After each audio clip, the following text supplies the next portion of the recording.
tema desse mês é falar sobre o Espírito Santo. E nós temos vivido dias, os irmãos veem o momento do culto aqui, mas o Ministério de Louvor desce e a coisa continua lá atrás, continua durante a semana, continua nas nossas reuniões. Em todo tempo nós temos sido invadidos por uma unção do Espírito Santo de Deus. Então nós estamos em estado de graça, e nós sabemos que quem faz isso é o Espírito Santo. E por que será que Deus nos reveste, nos dá tanta unção? Para que nós possamos ir e fazer o reino. Tudo que o Espírito Santo, tudo que Deus nos dá é ferramenta. Deus não faz nada sem propósito. Deus não derrama uma graça para a gente ficar aqui chorando, nos alegrando só para isso. Ele está nos enchendo para nós provarmos um pouquinho do poder dele, para sair e falar do amor dele e trazer novas vidas que estão feridas, como diz a primeira música que nós cantamos hoje. Amém? E que você também seja impactado por esse novo tempo, por esse tempo de reavivamento que nós estamos vivendo aqui. Eu acabei de falar para o Ministério do Louvor, que você seja realmente impactado por isso, porque o nosso tempo aqui é muito curto. Eu sempre falei isso para o pessoal do coral, agora estou falando para o Ministério do Louvor. Alguns aqui já têm, pode confirmar o que eu estou falando. Os 70 logo vem aí. Logo vem o tempo em que as pernas não aguentarão mais fazer a obra, mas ainda assim a boca não se calará, né? Mas faça hoje. Faça hoje. Hoje é o tempo. Hoje é o tempo. Há muitos feridos. Nós estamos vivendo num mundo que nesse momento, especificamente em nosso país, nós vivemos um momento de caos. E você não precisa nem ir para Brumadinho, nem ir para Suzano. Lá o teu vizinho, do lado da tua casa, a sua secretária, o seu companheiro de trabalho, provavelmente a vida dele está um caos. E você tem uma palavra de vida, uma palavra de ressurreição, de restituição. Não segure ela para você. Amém? Eu quero ler com vocês em Efésios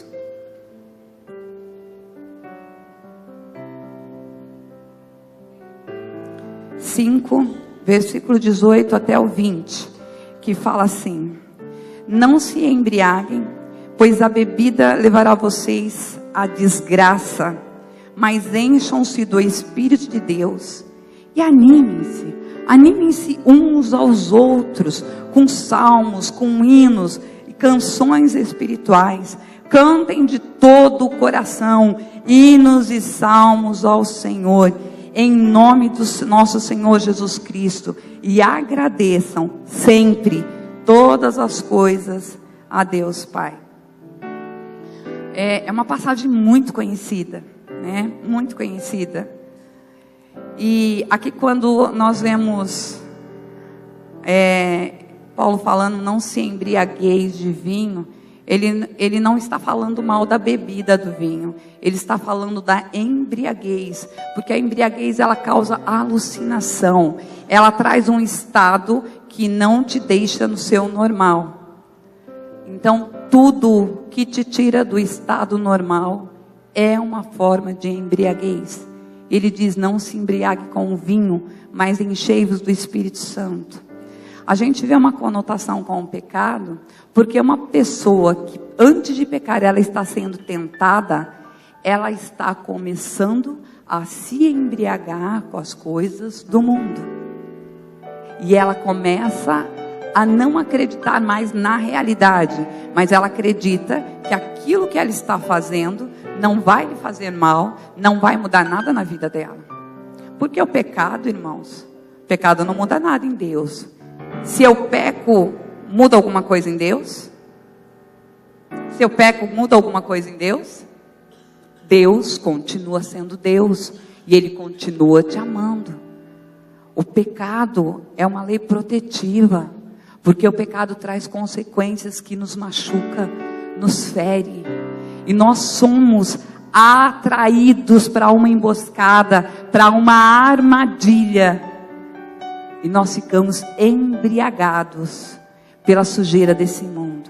Então, quando Paulo fala de embriaguez, nós sempre levamos muito no formato literal do vinho, porque o vinho, qualquer bebida alcoólica, ele traz um estado alucinógeno, mas o mundo também te embriaga, e a embriaguez do mundo pode ser muito pior ainda do que só a embriaguez do álcool, né?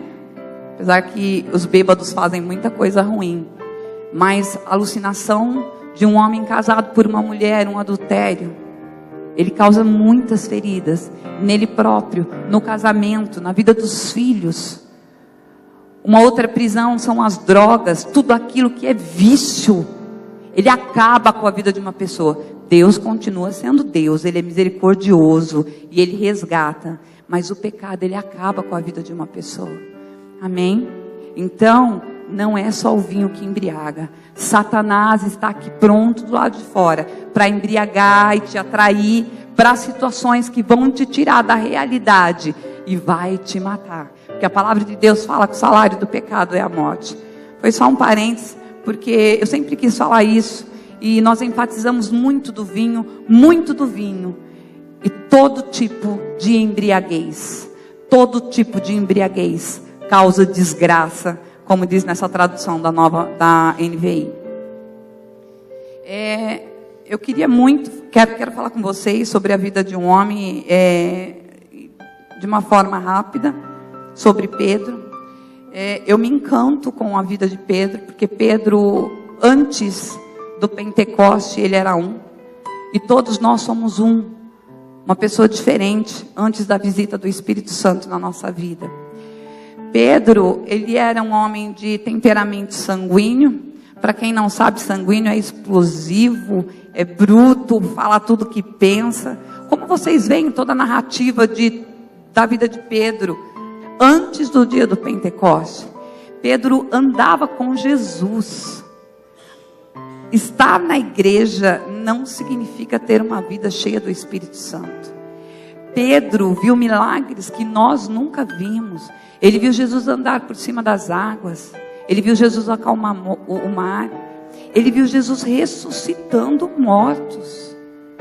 Tudo que Pedro viu foi absurdo. Eu ia ficar em êxtase completo se eu visse o que Pedro viu, porque é loucura. Eu já ouvi testemunho. Essa semana nós ouvimos um testemunho de uma pessoa que viu uma pessoa que foi ressuscitada. Eu falei, Jesus, ele está casada com um filho, que loucura. Então os milagres estão voltando. Mas Pedro, ele tinha intimidade. Pedro andava com Jesus. Pedro viu 5 pães alimentar uma multidão gigante. Nós, quando vemos uma providência de Deus, já é motivo de tanta gratidão, de tanta alegria. Pedro servia pessoas através do milagre de Jesus. Então Pedro, teoricamente, era uma pessoa, para nós falarmos que ele era cheio da unção do Espírito Santo. Porque as pessoas viam Pedro como vocês me veem. Estou sempre aqui. Olha, ela anda com o mestre. Ela anda com Jesus. Olha Pedro lá. Ele está sempre do lado de Jesus. E por um acaso era Pedro, Tiago e João. Pedro, Tiago e João. Então Pedro sempre estava. Pedro sempre estava. Mas na hora da pressão. Na hora da pressão. O Pedro ressuscitava. Mas ele ressuscitava porque o Espírito Santo não tinha vindo sobre ele. Ele não precisava fazer milagre. Jesus fazia. Quem estava à frente era Jesus. Como é bom quando alguém vá à sua frente. Como é bom quando eu ficava sentada comendo a palavra. Agora eu estou aqui. Não tem ninguém à minha frente. Eu tenho que ir. E Pedro, nos momentos de pressão, como a gente viu, quando Jesus fala assim para ele, antes dos momentos de pressão, Jesus fala, ele fala assim, se todo mundo te negar, eu não vou te negar. A segunda coisa, Jesus pede para que eles orem no momento de pressão sobre Jesus. Pedro dorme. Quantas vezes nós não nos conhecemos? Você vai me negar? Imagina, eu A Isabel, essa pentecostal, mas de jeito nenhum. Mas amanhã é segunda-feira. Amanhã é você e a tua realidade. Amanhã é você, diante de tudo que você está enfrentando. Aqui nesse ambiente, não, eu não nego. Eu vou orar, eu vou jejuar. Amanhã, mas não deu tempo. Senhor, eu trabalho, sou dona de casa, tenho ministério, tenho aconselhamento. Não deu tempo de orar. Não deu tempo de falar 5 minutos com o Senhor.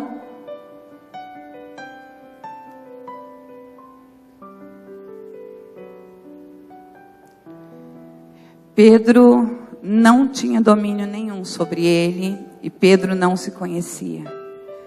No momento próximo à crucificação, Pedro irado, Pedro corta a orelha do soldado. Pedro tinha visto tanto sobrenatural sobre ele. Tanto sobrenatural. Mas Pedro, na hora da pressão, ele não entendeu nada do que Jesus estava fazendo aqui. Porque não era com as atitudes dele. E ele não entendeu quando Jesus falou: ninguém tira a minha vida, eu dou. Ninguém forçou Jesus a nada.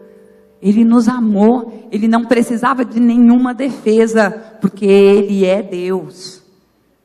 Então Pedro, sob pressão, era muito parecido comigo. Quantos se identificam com Pedro aqui? Que amanhã, na segunda-feira, a hora que se levanta todos os nossos opressores, a dívida, o relacionamento dentro de casa, a doença, o chefe que te oprime, o seu sonho frustrado, falta de estratégia. Amanhã, Pedro ressuscita. E Jesus morreu, e eles receberam uma ordem, como todos sabem, e Pedro foi obediente dessa vez, principalmente depois de ter negado Jesus, aquele que ele tanto amava. Vocês já conseguiram imaginar o primeiro encontro de Pedro com Jesus? Ai, que vergonha. Aquele que eu tanto amo, do momento que mais precisou de mim, eu disse: eu não te conheço. Quantos Pedros já viveram essa situação na vida de alguém? Situação difícil. E naquele momento você diz: eu não te conheço. Eu não posso te estender a mão. Eu não vou te ajudar. Mas depois tem um primeiro encontro. E Jesus não queria nem saber o que Pedro falou. Porque Jesus conhecia, sabia a estrutura de Pedro, assim como Ele conhece a nossa estrutura. Ele me conhece, Ele sabe tudo que eu vou fazer amanhã. Eu não preciso, eu tenho vergonha, ou nós ficamos com vergonha por algum erro que cometemos, mas Ele conhece a tua estrutura. O Senhor perguntou assim para ele: Pedro, tu me amas? Eu acho que naquele momento, a cabeça de Pedro, ele não vai perguntar nada. Ele não vai falar que eu neguei ele. Ele não vai chorar. Ele não vai fazer beicinho. Pedro, por que você me negou? A cabeça de Pedro deve ter viajado naquele momento. Sabe aqueles balãozinhos que sobem? Mas da boca dele saiu: eu te amo, Senhor. Pela segunda vez: Pedro, tu me amas? Ele sabe que eu neguei ele. Ele está vendo meu coração, assim como Ele vê os nossos corações. Senhor, tu sabes que eu te amo. E pela terceira vez: tu me amas? Eu te amo, Senhor. Então apacenta as minhas ovelhas. Jesus falou para ele: apacenta, porque a partir de agora eu não estarei mais aqui. Agora vai ser você. Você vai realizar o que eu realizei nessa terra. E Jesus ainda diz mais lá na frente: se vocês crerem, vocês farão obras maiores do que a que eu fiz. O teu pecado é lavado pelo sangue de Jesus. Ele conhece a tua estrutura. Não precisa ter medo de falar, porque Ele já sabe do que você fez. Ele sabe quem você é. E Pedro ficou fechado. até o dia do Pentecoste. E quando veio o Pentecoste, esses homens saíram daquele lugar cheio do Espírito Santo, falando em novas línguas. Aquele lugar estava cheio de gente estrangeira, e aquele povo começou a entender o que eles falavam, porque eles falavam na língua daquele povo, e eles eram evangelizados. E aquele dia 3.000 almas se converteu. Uma pessoa cheia do Espírito Santo, ela é eficiente, ela é produtiva. Depois disso, Pedro, até a sombra dele curava. Pedro andava, Pedro tinha maturidade. Pedro já não se importava mais com a instituição. Pedro ia para uma igreja, tem uma narrativa em Atos, cheia de problema, dos mesmos fariseus e hipócritas que crucificaram Jesus. Às 15h tinha culto. Ele, João, vai para a igreja prestar o culto deles. No meio do caminho, Pedro, cheio do Espírito Santo, tem um coxo que está lá há 28 anos. Eu acho que é isso, se eu não me engano. É isso, pastor? É. Provavelmente quem colocava lá era a própria igreja. Todo dia levava ele lá para pegar um dinheirinho. Porque a igreja sem o Espírito Santo, ela é igual Pedro, sem maturidade. Pedro se importava com as pessoas, o que diziam, o que pensavam dele. Pedro não tinha, ele andava com Jesus, mas ele não tinha intimidade com Jesus. Pedro, cheio do Espírito Santo, por onde ele passa, ele deixa a marca do poder de Deus na vida das pessoas. Não precisa ser ressuscitar mortos, você não precisa levantar coxos, você pode ressuscitar pessoas aqui dentro, ressuscitar emoções, ressuscitar sonhos, tirar frustrações e colocar uma esperança no coração de alguém. Porque não somos nós, é o Espírito Santo que faz a obra. Uma pessoa cheia do Espírito Santo, ela produz resultados. Elas são eficientes, são comprometidas, objetivas e dão resultado no reino. Nós chegamos aqui e a gente tem uma música que a gente gosta de cantar. Ela diz assim: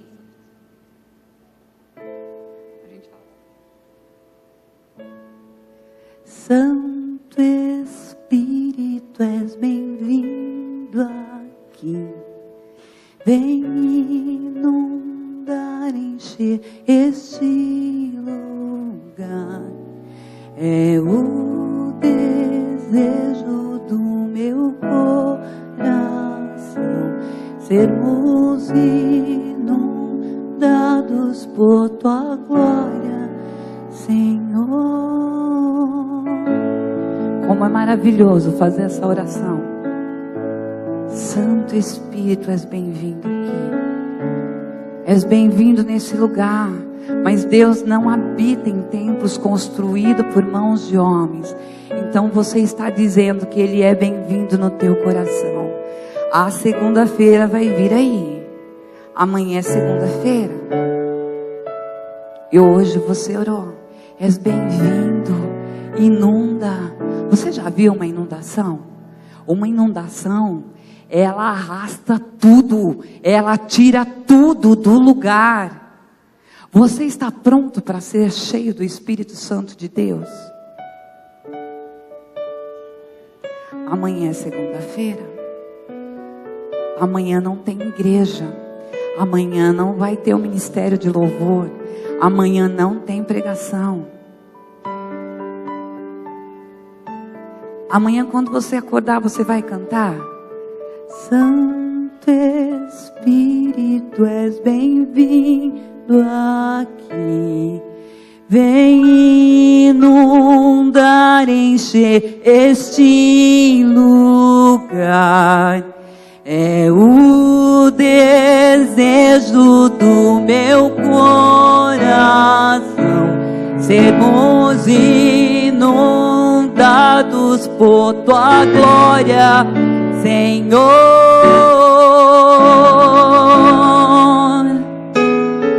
Quando a presença de Deus vir sobre tua vida, quando o Espírito Santo de Deus inundar os nossos corações, não teremos mais medo da segunda-feira, não teremos mais medo de abrir os olhos e ver diante de nós todos os nossos problemas, ou ver a nossa própria vida diante de nós, porque uma mulher e um homem cheio do Espírito Santo, ela não teme nada, nem a morte, porque aquilo que habita dentro dela é aquele que ressuscitou dos mortos, é aquele que é provedor, é aquele que é restaurador, aquele que pegou homens simples, homens que ninguém acreditava, e fez deles homens que o nome deles serão levados até a eternidade por tudo aquilo que eles realizaram. Entregue a primícia dos teus sonhos ao Senhor nesta manhã. O que você tem sonhado? E sonho não tem idade. Sonho não tem idade. Mas entrega ele para o Senhor. Entrega no altar. Entrega no altar. E comece a falar de Jesus. Comece a falar do poder de Deus. Que por onde você passe, você começa a ver um caminho cheio de água pura, água cristalina. A água pura numa terra fértil, ela traz vida. Nós temos vivido 20 anos de evangelho de prosperidade. Você ordena, você reivindica, você toma posse. Você não vê uma única história na Bíblia que os homens falaram assim com Deus. No entanto, eles estão aqui e nós conhecemos a vida deles e os milagres. Foram homens extraordinários, porque eles eram ordinários, mas eles fizeram coisas extraordinárias. Nós estamos muito acostumados com uma vidinha. E o evangelho, ele vem entrando nas nossas vidas para inundar, para causar um rebuliço, para te tirar do teu ponto de conforto, para gerar em você crises que façam com que você deseje viver o mover e o poder do Espírito Santo na tua vida.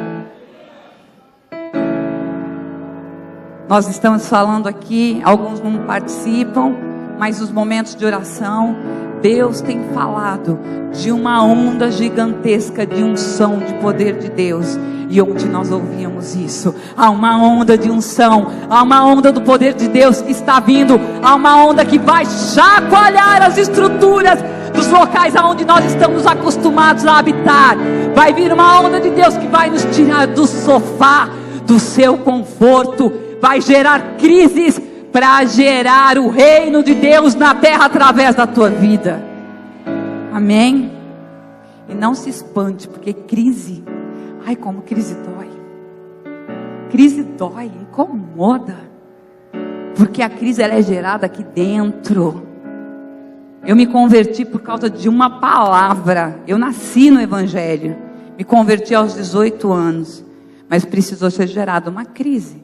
Eu cantava. Eu andava com todo mundo na igreja. Estava sempre lá. E eu vim de uma igreja, hoje acredito que não fale mais. Mas eles falavam assim, a maneira de se cumprimentar: a paz do Senhor para os irmãos. Eu estou muito alegre pela minha salvação. E uma menina, e eu comecei a falar: o que é isso? Salvação. Salvação do quê? Eu estou com saúde, eu estou bem. Do que esses loucos precisam ser salvos? Agradecendo que tipo de salvação? O que é isso? Ela começou com uma pergunta simples, mas aquilo foi crescendo dentro de mim. Eu não quero a salvação deles. Eu quero a salvação que fala aqui. Cadê? Eu não estou vendo nenhum paralítico andar. Eu não estou vendo pessoas cheias do poder de Deus. Eu não estou vendo acontecer o que acontecia com Pedro, com João. Eu não estou vendo. Eu não quero isso daí que esse povo vive. Eu não quero. O próprio Espírito trabalhando dentro de mim, para que eu desejasse ser cheia do Espírito Santo. E aquilo foi uma crise tão doída, durou mais de um ano. E eu tinha alguns sonhos na minha vida. Desejava fazer curso superior, desejava várias coisas. Mas Deus me levou para outro lado. E um dia Deus usou uma irmã, eu lá na igreja, eu chorava, eu me emocionava muito com as músicas, muito sensível. A gente fala, o pessoal do louvor é muito sensível. E ela veio para o meu lado e falou assim: eu vou te provar como ouro no fogo, até que o teu coração me conheça como você está desejando. Eu tenho um baú, se eu sentar com vocês para contar os milagres, tudo que eu já vivi. Eu vi o mar vermelho se abrir, eu vi ressurreição, eu vivi a providência, eu vivi o que a palavra de Deus diz que o Evangelho nos dá.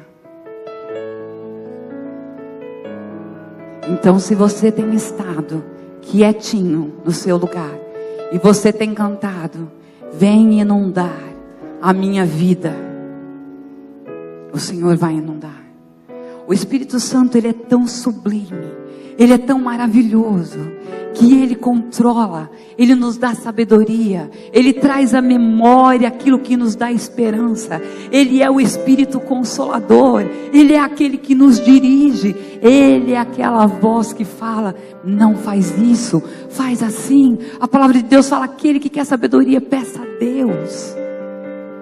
E é o Espírito Santo que nos dá sabedoria, é o Espírito Santo que nos conduz, é o Espírito Santo que nos visita, é o Espírito Santo que causa inundações dentro de nós. Alguns dos meus sonhos materiais eu não realizei. Deus me deu uma família maravilhosa, um esposo que me ama, que diz que eu sou linda todos os dias. Não é mentira, ele fala que eu sou linda todos os dias. Homens, se vocês não falam, falem para suas esposas que elas são lindas. Ela é maravilhosa, ela é a joia rara que Deus te deu. E Deus foi me abençoando com tesouros que o dinheiro não compra. Eu tenho 2 filhas maravilhosas, Deus me deu uma casa para morar, Deus me deu tudo que eu preciso. Algumas coisas ficou faltando. Então, todas as vezes que o Senhor falava, quando eu cheguei aqui, fazia 5 anos, nós mexemos na área de música a vida toda, mas fazia 5 ou 7 anos, não lembro, né, amor, que eu não mexia mais com isso. Por isso que nós temos que ter o Espírito Santo para ouvir e ser obediente. O Senhor falou assim: monta um coral. Eu falei: o quê? Mas como, Deus? Faz tanto tempo que eu não mexo com isso. Eu não estudei música, isso às vezes me fazia mal. Eu não estudei, como que eu vou? E quando eu cheguei aqui, minha filha falou assim: ó, mãe, você é minha louca, você cuidado, porque lá o pessoal conhece, o pessoal sabe, o pessoal entende. Eu falei: não, eu vou entender meu lugar, eu vou ficar quietinha. Mas Deus fala: monta um coral. E o meu marido às vezes sofre comigo, porque quando Deus fala, não tem nada. Se ele falar assim, joga, eu vou acreditar e eu faço. E começamos um coral e eu falava: Deus, prepara alguém. Porque eu consigo cantar as 3 vozes, mas de tanto cantar, né? E naquele tempo, eu não tinha um violão para me dar uma altura nos ensaios. Você está entendendo? Eu fazia ensaio sem nenhum instrumento. Eu gravava no celular. Tem alguns aqui que é do coro dessa época. Era uma loucura, gente. E aí eu soube que tinha uma pessoa que estava rondando esse lugar aqui um dia. Mas ninguém me apresentava, e eu orando, falando: Deus, a gente precisa de um maestro, a gente precisa de alguém que entende. E naquela semana eu estava orando, e Deus tinha me dado uma visão, e eu vi uma grande fila, a visão de Maria que quebrou o vaso de alabastro nos pés de Jesus, e alguns chegavam e derramavam, mas outros, quando chegava próximo, olhava para o valor daquilo que tinha, maneavam a cabeça, e dizia: não, é muito precioso para mim, eu não vou entregar. Talvez como seu sonho hoje é precioso para você, tudo que você faz é precioso para você hoje, você não queira entregar. E aí um dia eu saí de casa e falei: eu vou conhecer esse do hoje. Ninguém me apresenta, eu vou conhecer. Aquele dia eu tinha certeza, eu não sabia quem era, eu não tinha noção de quem era a peça. Eu sabia que ele era negro, só isso. Minha mãe tinha vindo comigo. Eu sentei por um acaso para trás e ele sentou à frente. no final do culto, e Deus tinha me falado que essa visão era sobre ele, que ele tinha algo que ele precisava derramar nesse lugar. Ele nunca me viu, ele deve ter levado um susto, porque eu falei, Du. Ele falou, nossa, ainda me chama de Du, né? Aí o pessoal falou que era Du. E eu cheguei nele e falei, eu tive uma visão e contei para ele, falei, você vai ficar aqui, você vai ser maestro do nosso coral. E tem um coral maravilhoso, cheio do poder do Espírito Santo de Deus. Um lugar onde vidas é transformada, onde vidas são cheias do Espírito Santo. Um lugar onde brota águas vivas do altar. Mas alguém precisava crer. Quantas vezes o Espírito Santo te fala, vai. Você fala, eu não tenho condição, eu não sei. Mas Ele capacita. Ele capacita os que não são capacitados.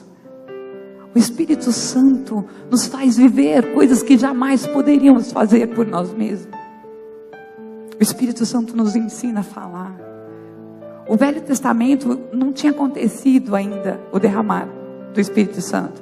Moisés, quando vai diante de Deus, ele fala, eu não sei falar. Senhor, me dá Arão para falar comigo. Quantas vezes Arão falou por Moisés? Diante de Faraó. Foi Arão que abriu o mar vermelho?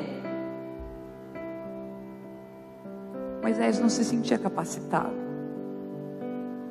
Arão ainda criou, foi um bezerro de ouro lá para atrapalhar a história toda. Ele nos ensina a falar. Ele nos ensina a andar. O Espírito Santo de Deus nos torna livres. E o tempo se passou e o Senhor foi trabalhando em nossas vidas. E há uns 3 anos atrás, eu aqui com coro, aqui em cima ministrando, eu tinha escutado essa ministração. E quando não é minha, eu preciso falar. Eu escutei uma outra ministra falando sobre aquilo. Mas eu estava subindo e o Espírito Santo falou assim, filha, sabe o que é salvação? Sabe o que é salvação? A minha pergunta aos 18 anos, mas eu já tinha vivido. Ela te torna livre. Ela te torna livre. Nada te é impossível quando você é salvo. Quando o meu Espírito habita na tua vida. Quantos? Eu vejo quantas pessoas que têm sido paralisadas porque olham para a sua capacidade, olham para quem você é, porque não tem entregue a sua primícia na presença de Deus. Porque não tem entregue a primícia, porque só consegue olhar para o seu umbigo, porque você não consegue olhar para aquilo que Deus pode fazer, mas você olha para quem você é e para o que você pode. Ah, quantas promessas eu vejo aqui, que vocês tiveram com 20 anos, quando o coração ardia, quando o coração queimava pelo Espírito Santo de Deus, foram engavetadas, porque você foi sendo devorado pelo dia a dia, você foi sendo devorado pela circunstância da terra. Mas hoje o Espírito Santo de Deus está aqui.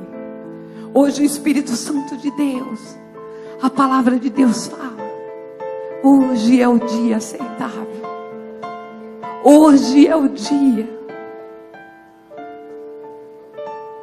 O Espírito Santo quer invadir a tua vida e quer fazer da tua vida uma nova história. O Espírito Santo quer trazer um mover sobre a tua casa, sobre aquela causa impossível.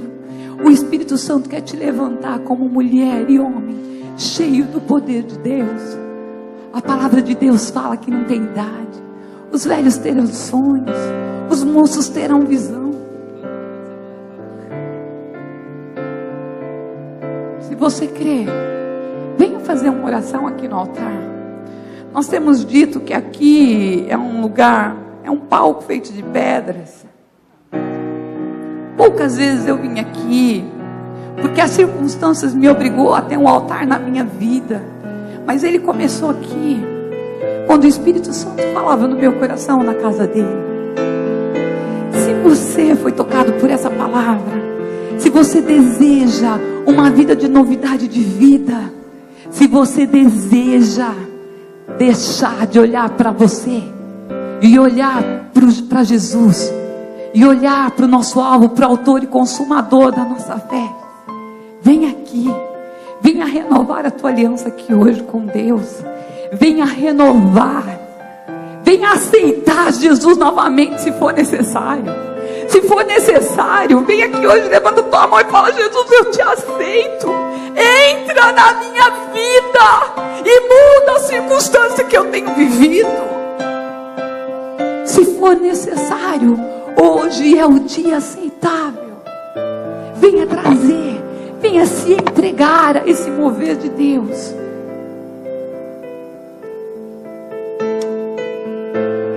Espírito Santo, nós sabemos que o Senhor está vindo com ondas da tua preciosa presença.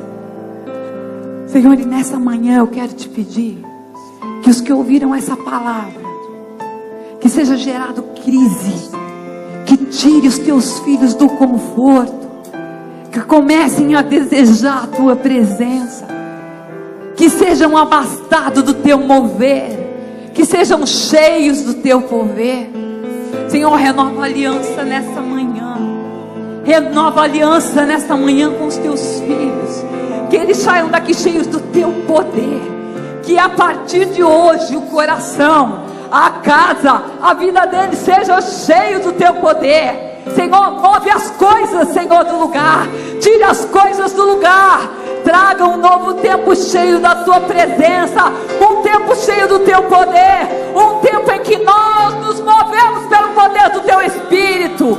Um tempo em que a nossa palavra traga cura. Um tempo em que a nossa palavra traga ressurreição. Em que sejamos verdadeiramente o sal na terra. Que nós sejamos cheios do teu poder. Que a tua igreja, Senhor, não seja mais passiva diante das coisas desse mundo, mas que haja um mover e tira do conforto, tira do ponto do conforto.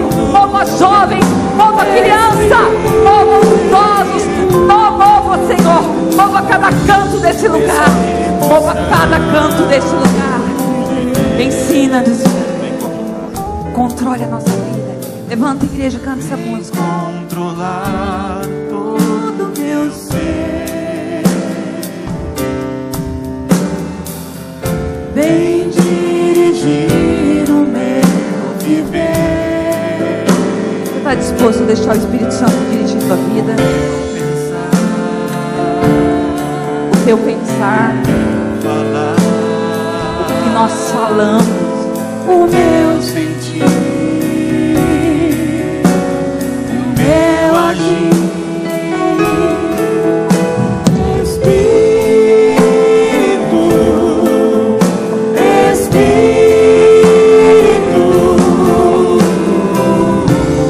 Espírito Santo, mova sobre as nossas casas.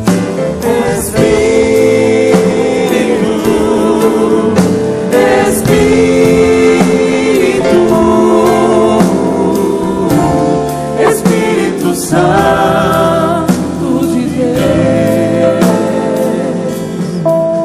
Todas as vezes que nós abrimos as nossas bocas, ou que nós viemos até aqui, não é em vão. O Senhor sonda os nossos corações. E vai haver um grande mover na tua casa.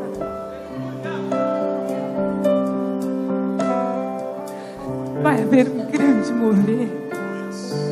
E vocês vão ser cheios do Espírito Santo de Deus. Aleluia. Não pense que quando você põe o teu pé aqui dentro, cada palavra que é falada, seja cantada, seja em oração, Ele escuta. Ele escuta. E você tem uma marca de filho. Você tem uma marca de filho. Você não é qualquer um. Você é salvo. E o Espírito Santo de Deus, Ele vai ir ao teu encontro. Ele vai te encontrar. E Ele vai tratar com você cada uma das suas questões. Canta, igreja. Espírito